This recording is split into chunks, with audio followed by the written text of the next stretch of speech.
Ooh, are we live? Are we live? I think we are. Hello, welcome this evening to anyone who's logged on, the early keen beans who are on for the live Q&A session. I'm Tom, one of the founders and coaches at Lattice Training, and this evening I'm going to be running a live session with a whole load of Q&A for everyone out there on the YouTube channel. The main aim of this session is to have you all ask me lots of questions all about training, climbing, performance. And I was aiming for the majority of the session to be around the topic of home training and a lot of the stuff that's going on with quarantines, lockdowns, home training, not being able to get to the crag, not being able to get to the commercial gyms very much at the moment. So this session is very much for all of you out there. So I know a number of people who will be watching will be on our plans, whether that's our home training plans themselves or light plans or premium plans, and might be looking for some adaptations that you're doing for anything at the moment with your plans. So wondering about how you might swap out sessions, how you might modify your plans now if you're not getting to the commercial gyms and not be able to go on to normal climbing, or perhaps even not getting to crags as much as possible, or as much as you want to. So really I'm here to answer as many questions as possible on that front. So in the comments, you should have a live chat box. On my screen, it's on the right-hand side, but I have no idea which side it is on your screen. So if you jump into the comments, you can ask me questions on there, and I will answer those this evening. Don't forget also that if you want ongoing support in terms of training knowledge, advice and support from the Lattice team and myself, we have a service that we started up earlier last year called Lattice 365. You can find this on our website, which is basically designed to be a community forum service which operates 365 days of the year, although I think we might have actually taken Christmas Day off. And we have a nutritionist on there, we have a third-party physio, and then also a load of the Lattice coaches, plus there's free webinar access, discounts, all that kind of stuff on there. So if you've enjoyed the Q&A that I'm doing this evening and like that kind of feedback and advice that we offer to your training, there's a much more kind of ongoing and in-depth service that we offer through that. So yeah.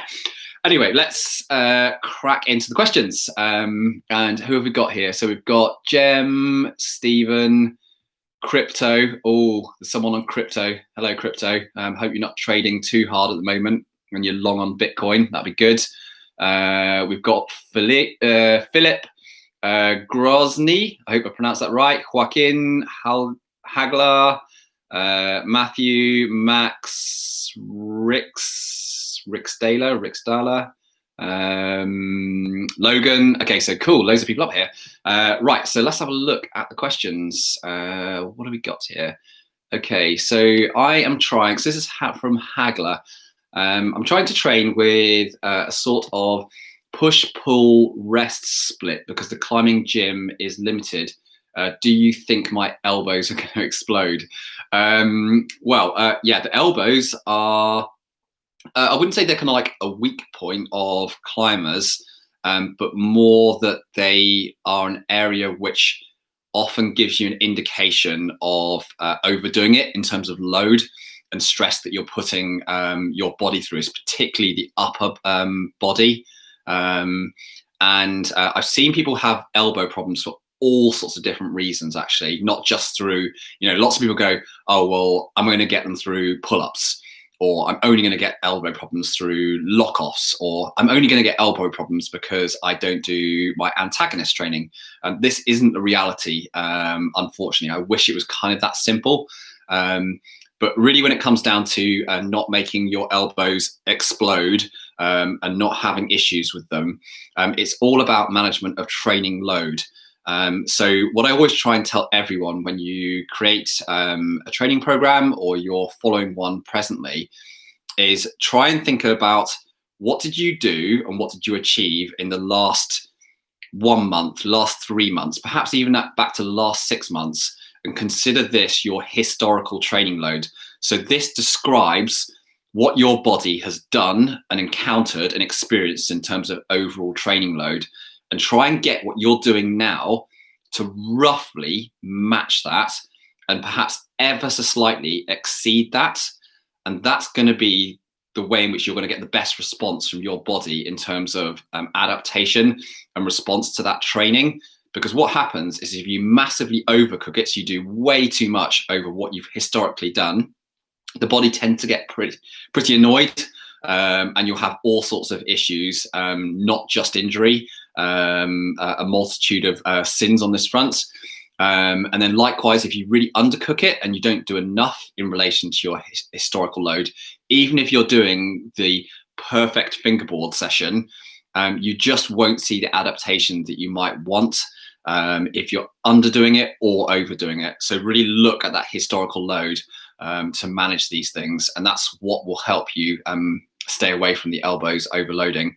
So we saw a lot of people with problems with their elbows, kind of just looking through comments and online during the last lockdown. And it's because everyone started to go from being, doing fingerboard sessions 1 or 2 times a week to suddenly being very bored and stuck at home and doing 4, 5, 6 hangboard sessions a week. And this is just a massive increase in load. Or going from doing pull-up work infrequently, maybe once a week, twice a week, to now I've got nothing to do. I'm so bored at home. I'm going to do pull-ups every single day of the week. Or they're going, I'm going to do 10 pull-ups every time I walk through the doorway of my office from home. And this is just madness when it comes to training load. And I think it's a bad decision if you want to cause yourself issues and aggravate elbows, if not other parts of the body as well, and suffer sort of repercussions in the training sense. So that's what I'd say on that front. Hope that helps. Okay, so next question. What are your tips for those who want to go outdoor climbing but have only been climbing indoors? So this is to Jem. Hi, Jem. I hope you're still listening, still online. So to Jem, I think the main things I'd say for transitioning to outdoors is I always think it's really good to go through some kind of partnering, mentoring process with this. So when you're wanting to transition outside, I would find someone who's really experienced with the outdoors to take you and guide you through that process, even if it's just a friend who who's done more outdoor climbing than you, because you can learn so much from them in this process, because they'll just basically share all their tips and tricks, and you can follow along with that. And then secondly is that when you go outside, I see a lot of people climb quite well indoors, and they might be climbing, their regular V4, V5, V6 indoors, or let's call that French 7A route climbing or 512 route, and they've got quite fit and strong. And they suddenly go outside and they really struggle because it is a little bit of a different game. So I always advise people when they first go outside as well is to set your expectations really low and kind of think of it as being starting right at the bottom again. And I think this produces a much more enjoyable outdoor transition and experience, and you get a lot more from it because you see it as being a journey again, rather than being, I'm at this level now, I'm going outdoors, I'm going to be bang on at that level. In the vast majority of cases, that will set you up to either fail or perhaps have a negative experience from those first outdoor experiences outside. So yeah, just be a little bit careful about that. I think not over setting expectations and going out with mentors, really good way forward. Okay, next question. This is from Matthew. Hi, Matthew. I have a pulley injury and now in lockdown for foreseeable future. Yeah, it sucks when you have a pulley or any injury and you go into lockdown. How can I best maintain my strength whilst not putting strain on the pulley if I don't have access to a board? So I think it's two-part here. One is when you have a finger injury on one hand, I have worked with lots of clients in the past, and I've done this with myself, is I will often train the other hand just in the same capacity as I would if I've lost. So let's say I've injured my left hand, I will train my right hand with the same kind of intensity and volume that I would have trained with both hands, just so that I can maintain that stimulus of strength, because I don't want to, just because I've lost one hand, lose all strength in my finger strength or fitness. So there's a lot of both fitness and strength training that you can do single armed on a hangboard, or also with a lot of the pickup devices that you can have. So those crimp blocks, pinch blocks, edge pulls that you can do from the ground.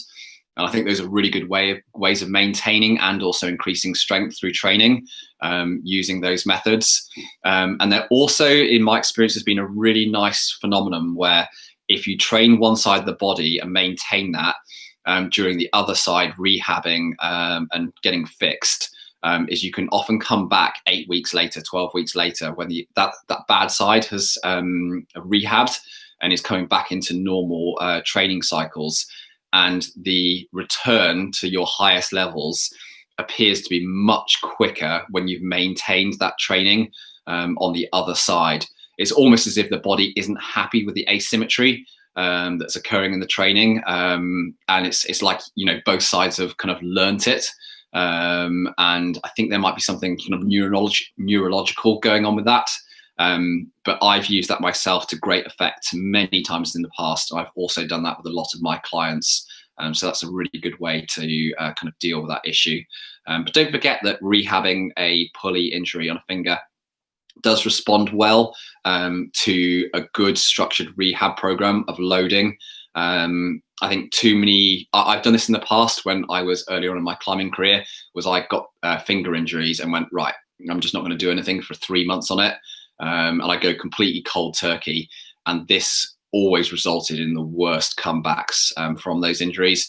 And my best comebacks from finger injuries in recent years has actually been through doing a really good rehab protocol with a fingerboarding, but obviously a much lower volume, a much lower intensity, and really working with the gradual loading very, very carefully in a very structured way. And that seems to be a really positive way and productive way of rehabbing those finger injuries. And that seems to be industry-wide. I see and hear that a lot with other coaches and other climbers. So, really recommended on that front. What we got next?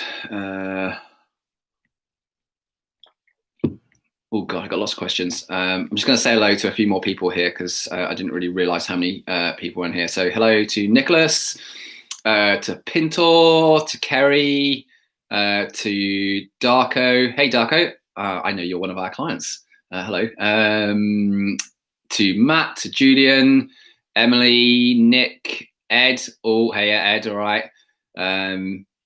Alan, Ben. Oh, hello. Hello, Ben. All good. Rex, Paul, Jack. You've repeated some of your questions here. This is great. Oh, and to Tom as well. Hello. Okay, so let's get on with some other questions. Right, let's go for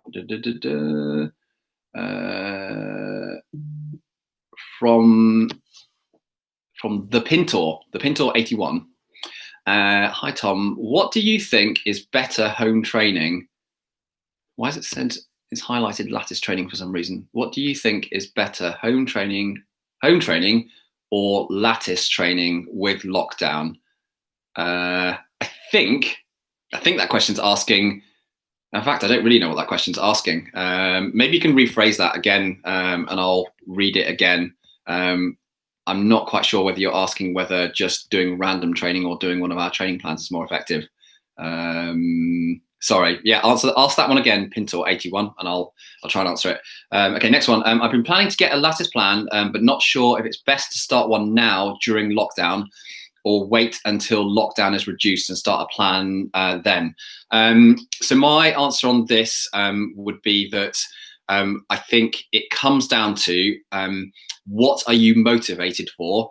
What do you have time for? And what do you have the personal resources for? Because my kind of big thing in terms of how the body responds to training, how anything works in terms of a training journey, is that I think the body responds really well to consistency and continuity of training stimulus. So my argument would be typically that if you're on lockdown now and you're considering some form of training, even though it may not be on a wall and you may not be able to do that, I would really recommend that you're doing something, because the body will respond to it really well. You'll be motivated with it. You can work often on things that you may have avoided in the past previously. You can get involved with a really good basic strength and conditioning program. We do a lot of strength and conditioning with the plans that we do, especially like the home training plans. And it's a good opportunity to essentially take the bull by the horns and say, right now, I have not got this many things available. I haven't got my crags available. I can't go there. I can't go to the gyms. So lots of my choices have been taken away. So now I can focus all of my energy in this area, and I can really deploy it in a really useful way. And I often tell people that's probably some of the best stages in my climbing career have actually been through setback of either injury or sacrifice or loss of things that I would normally do, because it makes me so much more focused in very set areas. I tend to kind of get distracted and end up with high energy for almost everything, and I just want to do everything. And it does hold me back a little bit because I want to do everything, but I get really good productivity by knuckling down and focusing in set areas for a relatively short time, whether that's, 2 months, 4 months, 6 months. And I've had really, really good changes in my personal climbing over the last 20 years by doing that. So yeah, I think anyone who's on lockdown right now, whether you're choosing to do a structured and supported plan with us, or whether you're just doing lots of reading around and using the advice that we put together on things like our YouTube and Instagram and on our blogs and stuff like that, or on Lattice 365, I think all of it is really beneficial because it keeps you consistent and it keeps you maintaining some kind of momentum in terms of that athletic journey.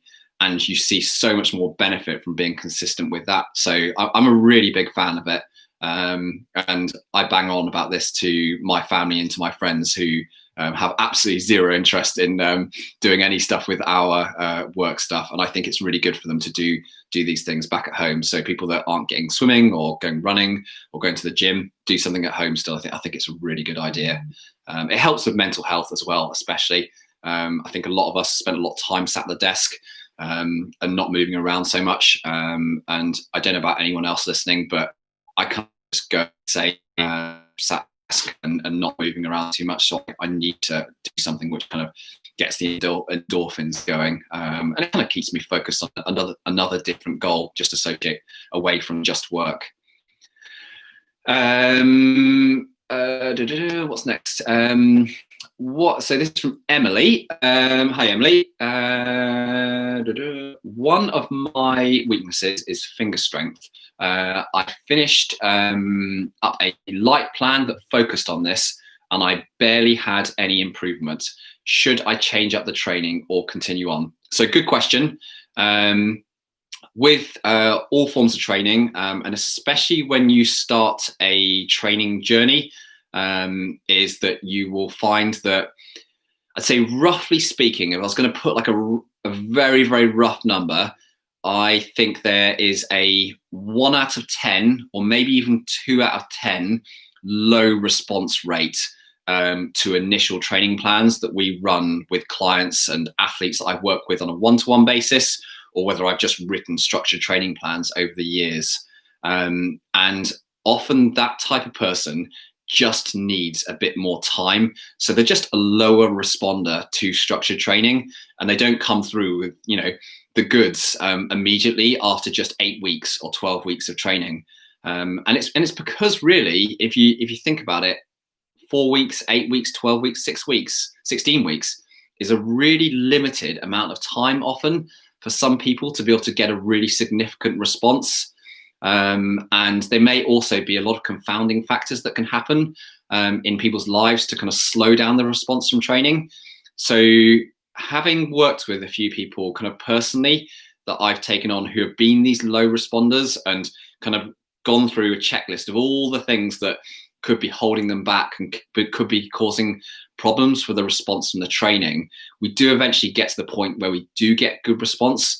But sometimes it can take 6 months, sometimes even in the really long run, 9 months to get that kind of response. And that's just the nature of the game, I'm afraid, with some of the physical training. I would love for every person to be like a car engine, and you can just go in and go, do this, do this, do this, you get this response. It's just not as simple in that manner.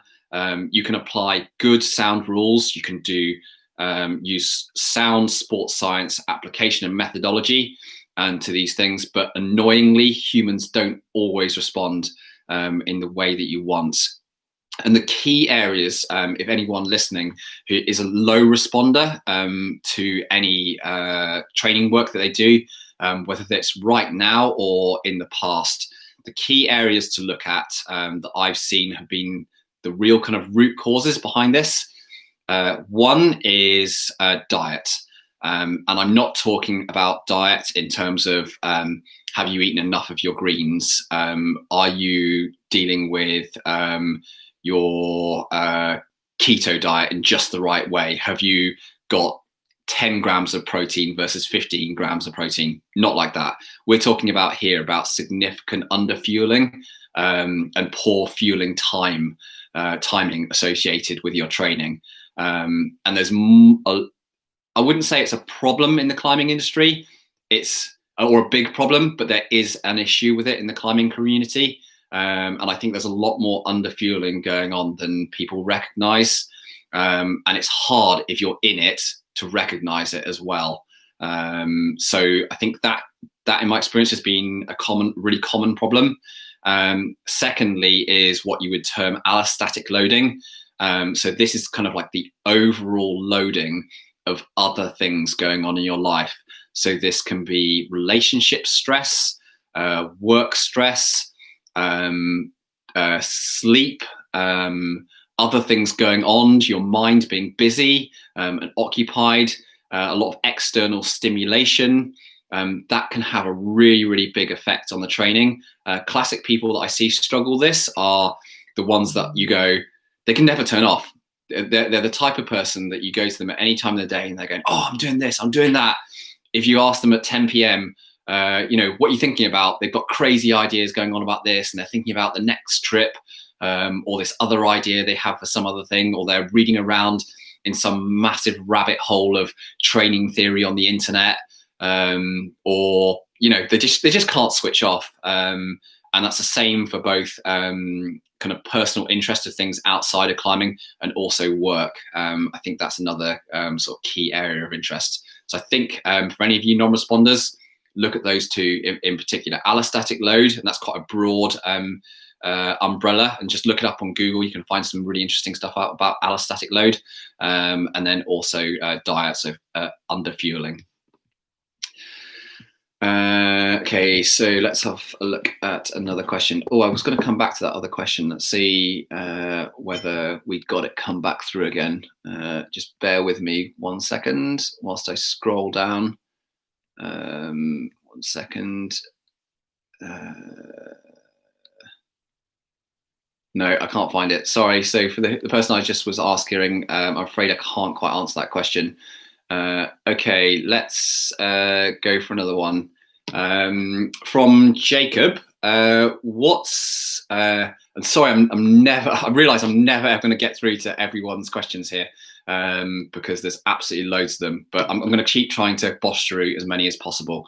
So here, what's your opinion on weight reduced one arm hangs versus a no hang device if you're unable to do body weight one arm hangs and are struggling with a finger injury on the other hand. It's a good question.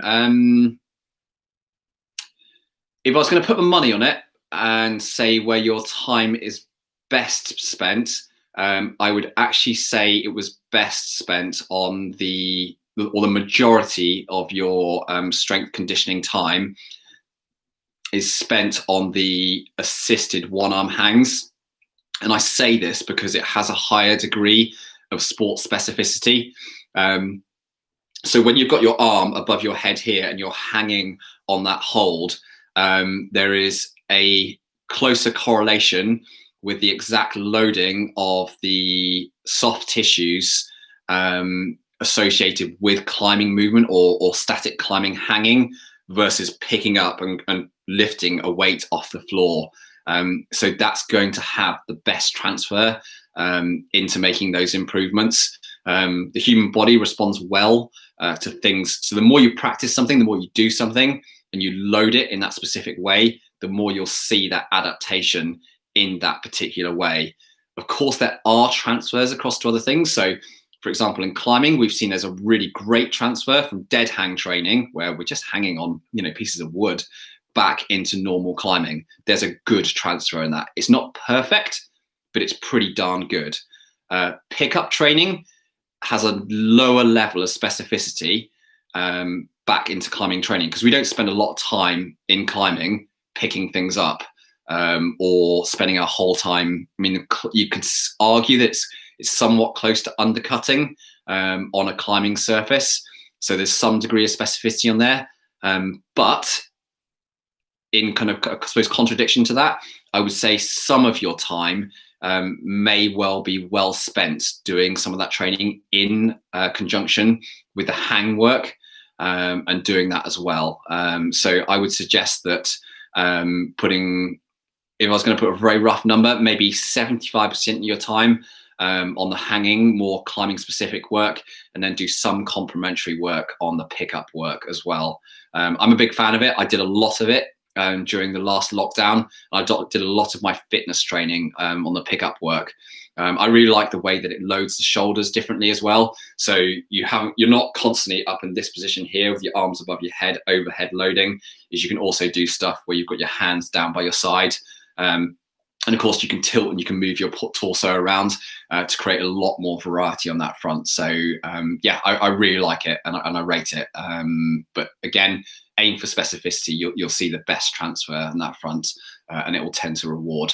It's another reason why I say when you're going for really hard training or really hard projects is building replicas. Again, has an amazing response. Like, I can't really rate replica training high enough.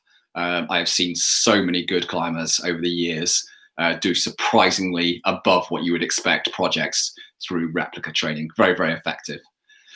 Okay, next question down. It's good. I can see some of you are actually answering each other's questions, which is cool. Thanks for that. Obom. Oh God, I can't read it this time of night. Maybe it's getting too late. Something OBOM. Sorry, I can't pronounce your name. I'm guessing that's just like a internet handle. Hi Tom. With limited access to the gym, would you advise the Lattice home training plan or the light training plan? Okay, so if you're one of those people out there who's questioning whether to, you kind of got three options at the moment with stuff that's run through the Crimped app. And by the way, if anyone's listening who hasn't downloaded the Crimped app, it's our free training app, no cost at all. It's available on Android and iOS. Go and download it. It's free. There's loads of stuff on it. Anyway, that's advert for that done. Yeah, so if you're doing this through the Crimped training app and you're looking at those type of training plans, I would suggest that if you have, it depends how limited your access is to a commercial gym. If you are thinking that you would typically train, let's say, for example, 3 days a week, and now you're limited to just 1 day a week at a commercial gym, but you also want to do a load of stuff additional at home, then I would probably go for a light plan, mainly because of the customization of all our plans is you can put in your forms and you can write, I'm going to be training 3 times a week, and one of those is going to be in a gym. So I would like 1 full day of my training to be allocated to be done in a commercial gym on the climbing walls. And I'd like the other part of my training to be allocated for home. And you can just state that in your forms for the plans, and then we'll build the plan around that and customize for that. Whereas if you were someone who previously had access to gyms and now you think you can get 0 access to gyms and you don't have a board at home either, then really you're looking at either a fingerboard plan or a home training plan. Just make sure you describe all the resources that you have at home. So it's a fingerboard, TheraBands, TRX, floor space, weights, any of that stuff. Let us know and we can build the plan specifically around the tools and the time that you have available. So that's my answer to those. I hope that helps. Okay, next question. Okay, hi Tom, this is from Isaac. Hi Isaac. I have just finished up 6 weeks of max hangs, but my gym is now closed. Should I continue with max hangs or switch to repeaters or something else? Okay, so I'm not going to be able to get an answer back from you, but my first question would be, have you had a good response from doing 6 weeks of max hangs? So if I'm working with an individual and I've had them run a 6-week hang training cycle and they've had good response from it, then I would probably look at least another 4 to 6 weeks of running that cycle of max hangs. Mainly because if something's working and you're getting a training response from it, then stick with it. It's working. That's great. If you're seeing, and some people have really high expectations of having incredible gains in these periods, but even if you're seeing 2, 3, 4% increase over a period of just 6 weeks in your max hang scores, that's great. I would love 3% increase in my max hang score over 6 weeks. In fact, I don't think I've had a response like that for a number of years. I'm a relatively low responder to that stuff. I struggle making gains with that kind of work, but you know what? I keep going at it, and I keep boshing away at it because I do get the returns. They're just relatively slow. But once you start to plateau out, or you've kind of run beyond probably around the 12, 14 weeks, sometimes a little bit longer mark, the body tends to respond well in terms of the training or the performance adaptations, and then also just injury resilience and not picking up tweaks from swapping things around a little bit on your training cycles.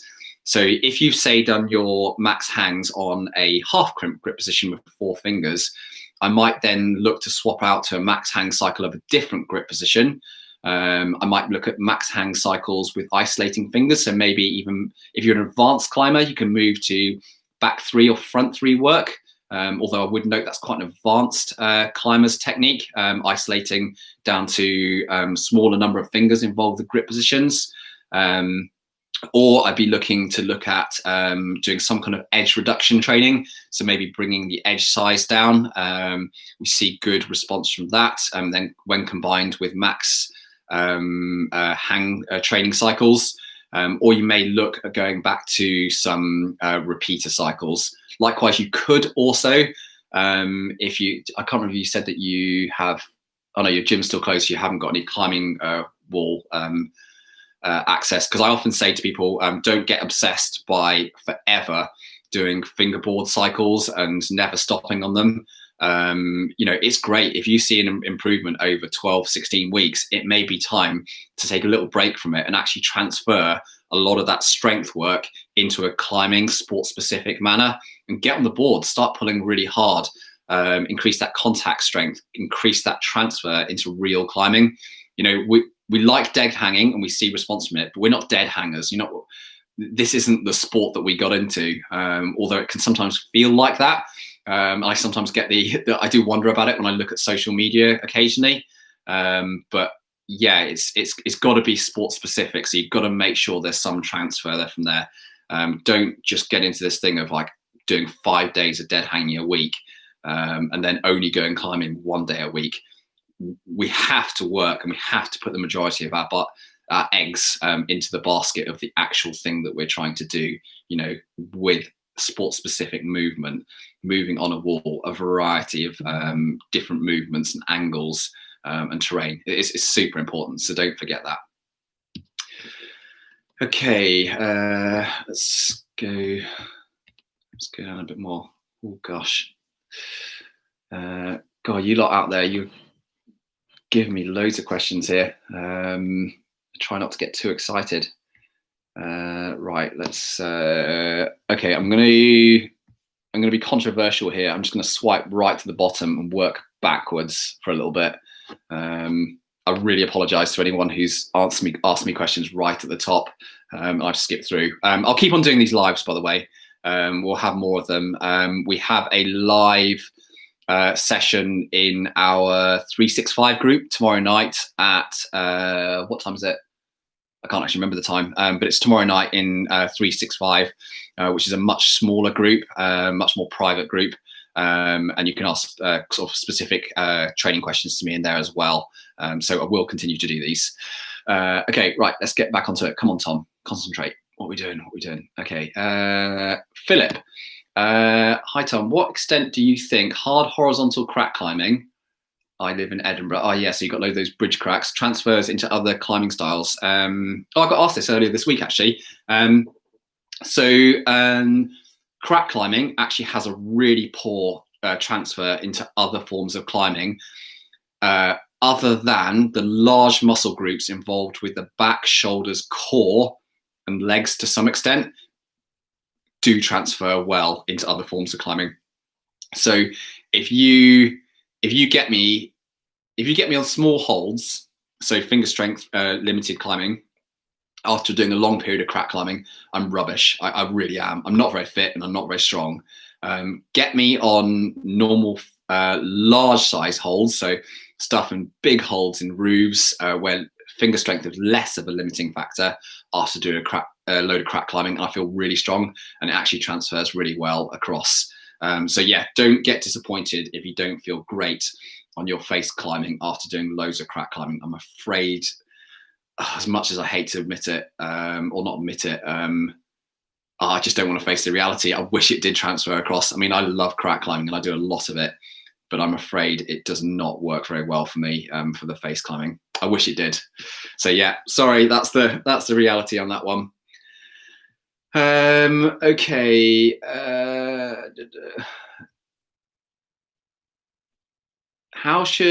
Okay, so this is from Ed. Hi, Ed Cunningham. How should I split time between gyms and board climbing at a V9 level? And climbing only on a board for a few months because I've improved much more outside. Okay, so climbing only on a board for a few months, I've improved much more outside than before lockdown than when I was just climbing in a commercial gym. Yeah, okay, so that's a good question. I think the first thing to check in on is what type of climbing were you doing outside and how did that relate to the stuff you were doing inside? So for example, if I went to my local gym here, which is the Climbing Depot, which is one of these ultra modern gyms, loads of, big, like slopey, blobby volumes, loads of cool, like modern style, almost like parkour style, bouldering, more dynamic movement, really interesting stuff, really well set. And I climb down there and I start climbing well down there. And then I try and transfer that to steep, crimpy, small hold limestone. Transfer's not that great. It really isn't. But if I go and climb on sandstone and go to Fontainebleau or on gritstone, where there's a lot more climbing movement, subtle climbing movement and technique, and sort of movement skills involved with climbing, then the transfer is a lot better. And I don't see such a big gap.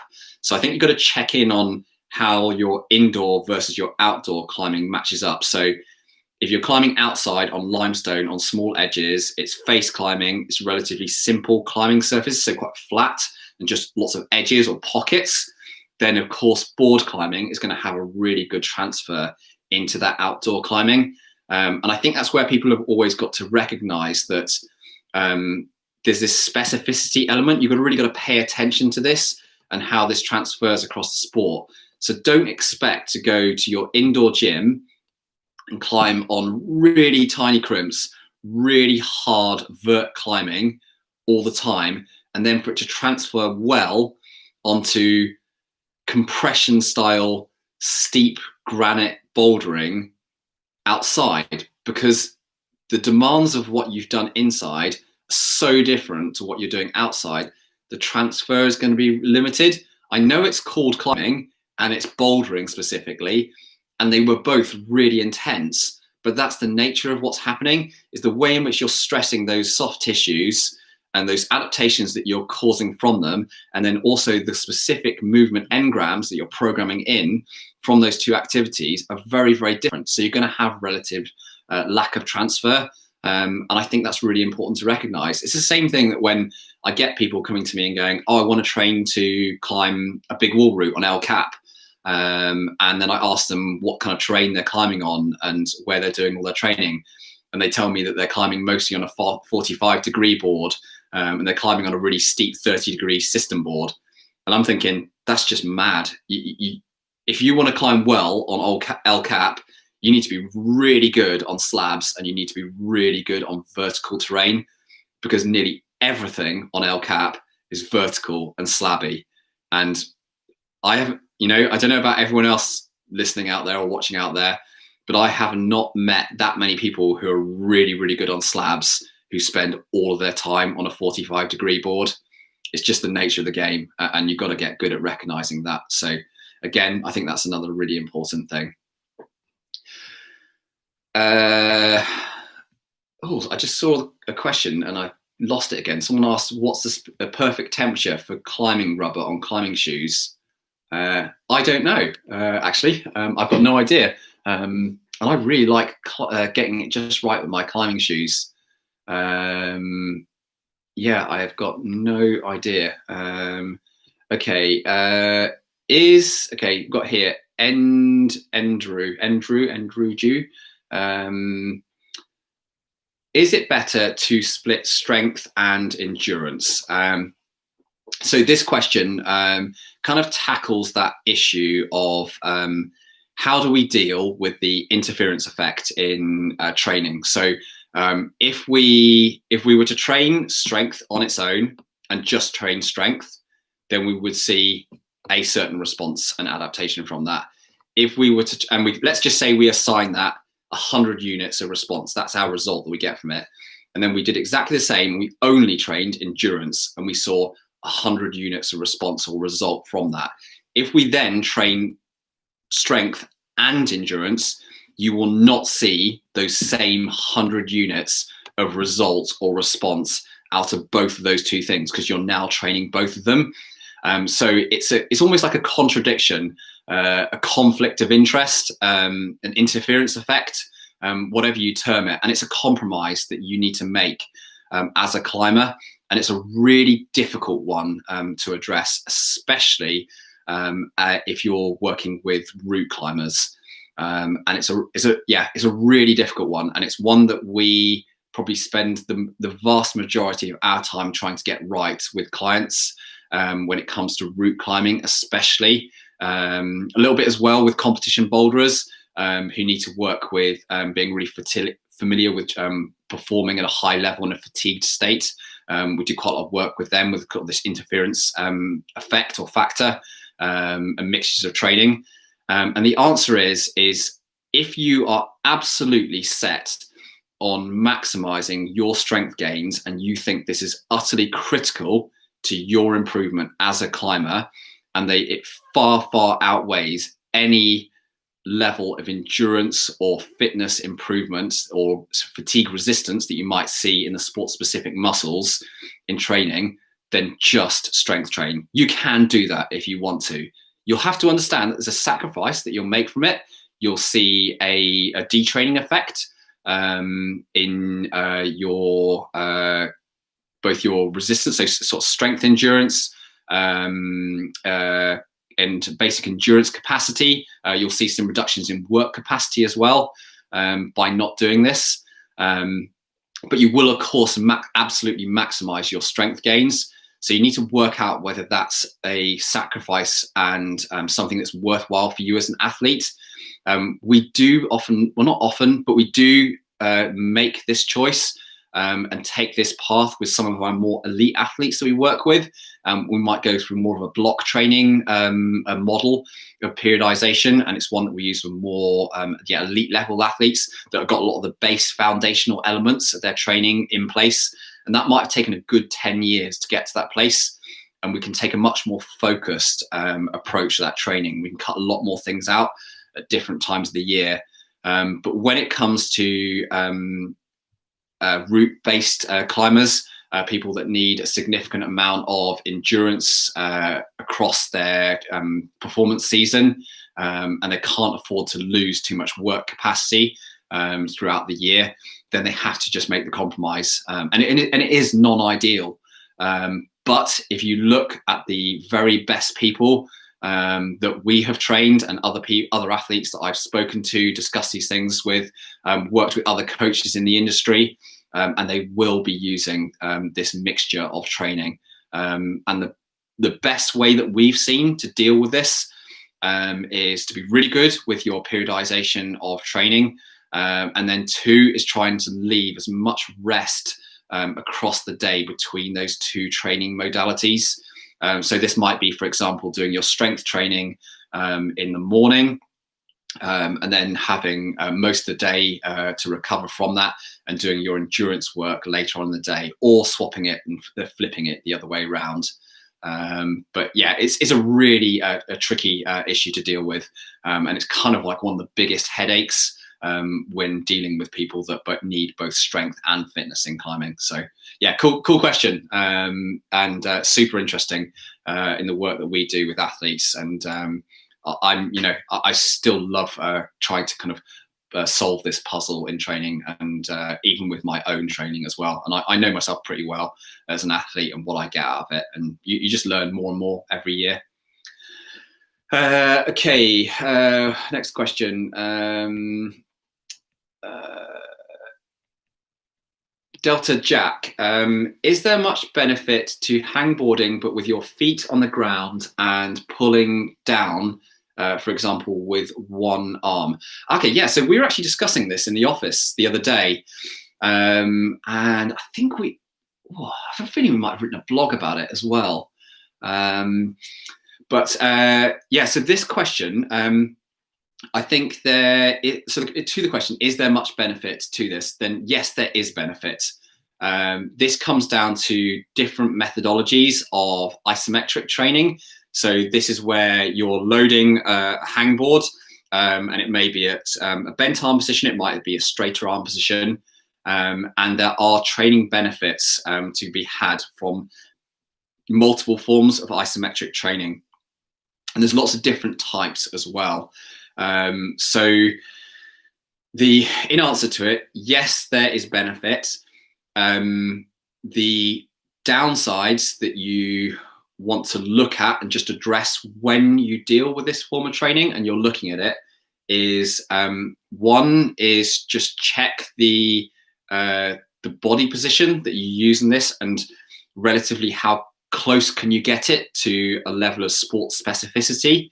So I would argue that doing this form of hangboard training with your body laid further under the board, almost as if you were on a steep board, in that position is going to have a greater transfer into real rock climbing versus having a perfectly perpendicular body in the way that you load your shoulder and your torso and the kind of entire kinetic chain associated with that.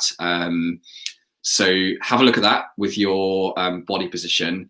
And 2 is be careful with some of the isometric training in terms of the work capacity that you see from this type of training.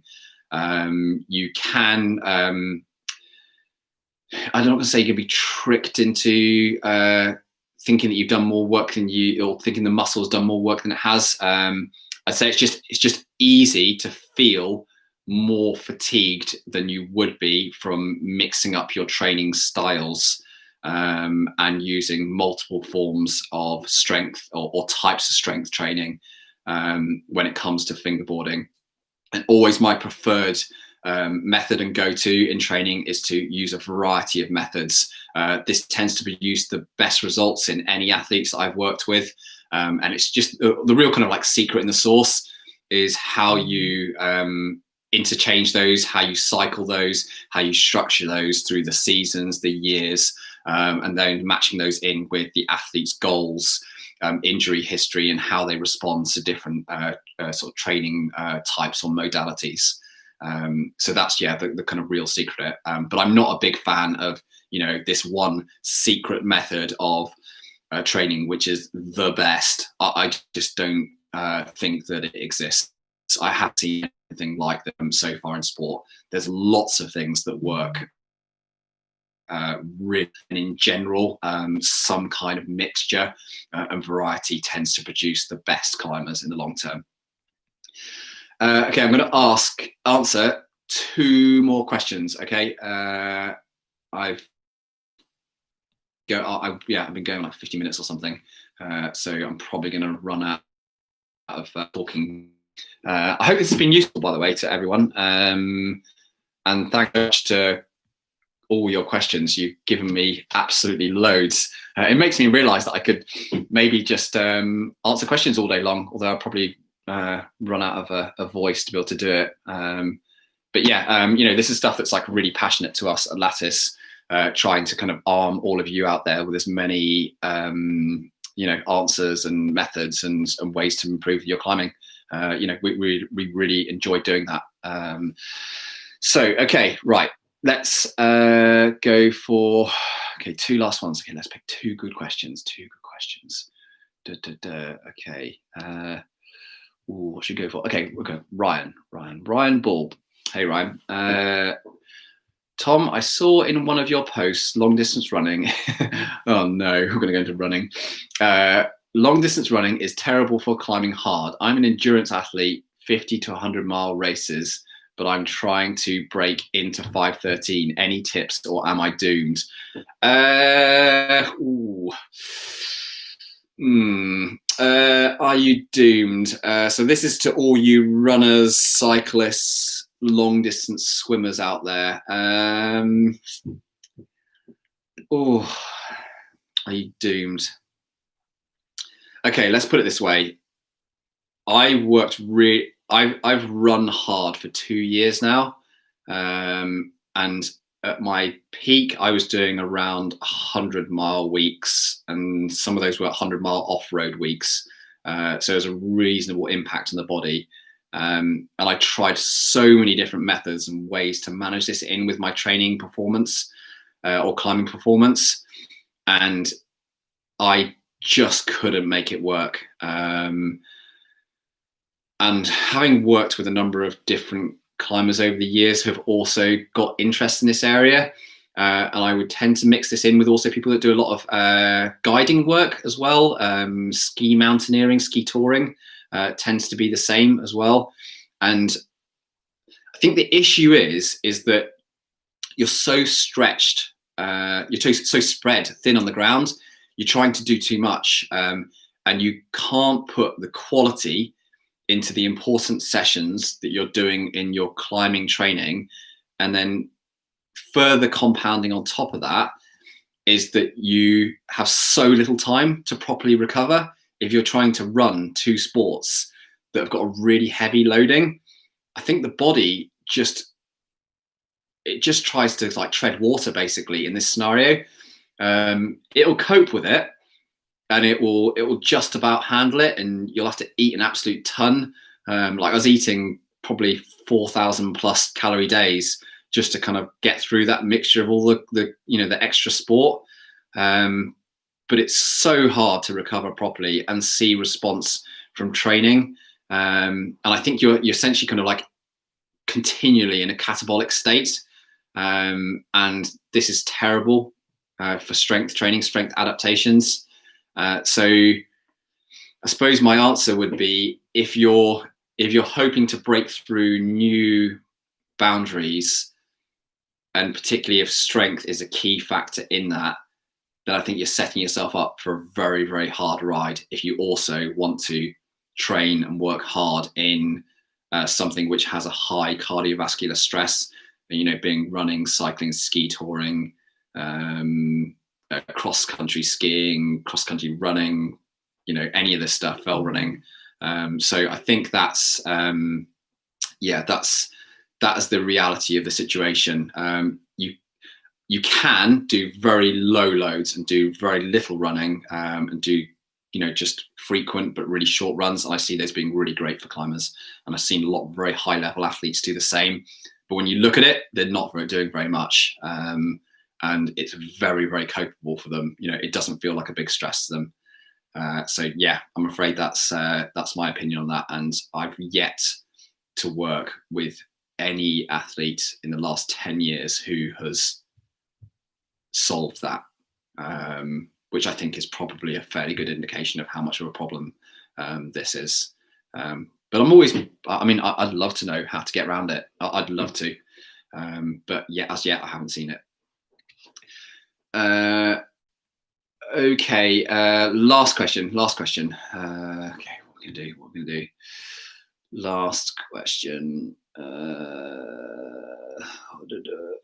we're gonna do? Ultimate core exercise. Okay. Ultimate core exercise. Oh, oh, you put me on the spot here. What would be ultimate core exercise?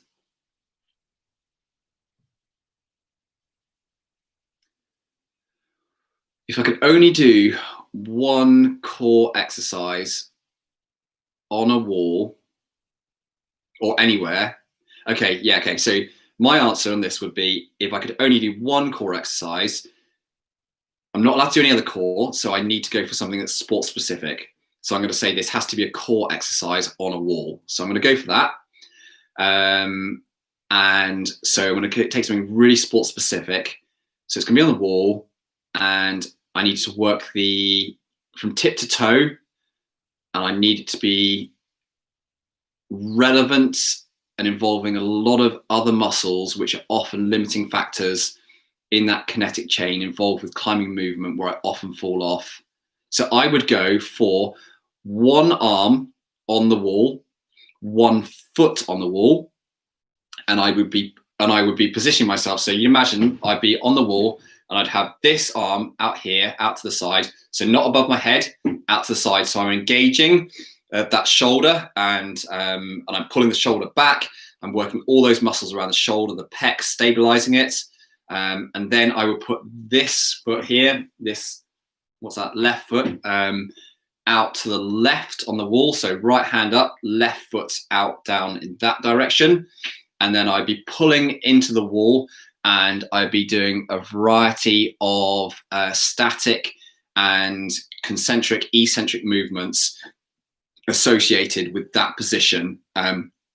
So I'd be maintaining tension all the way through my core, and involving, in particular in this case, depending on how you weighted your foot and how you use your foot, the posterior chain.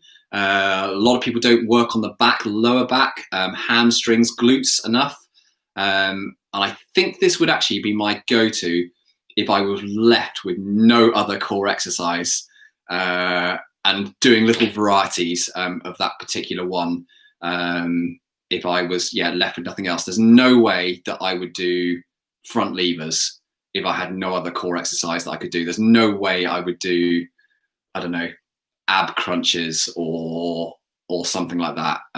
They're all great exercises, but because you left me in my challenge with no other core exercise, I would have to go highly sport specific. In this case, it just wouldn't make sense to drop something way back to a more generalized strength and conditioning exercise which lacked a level of sports specificity.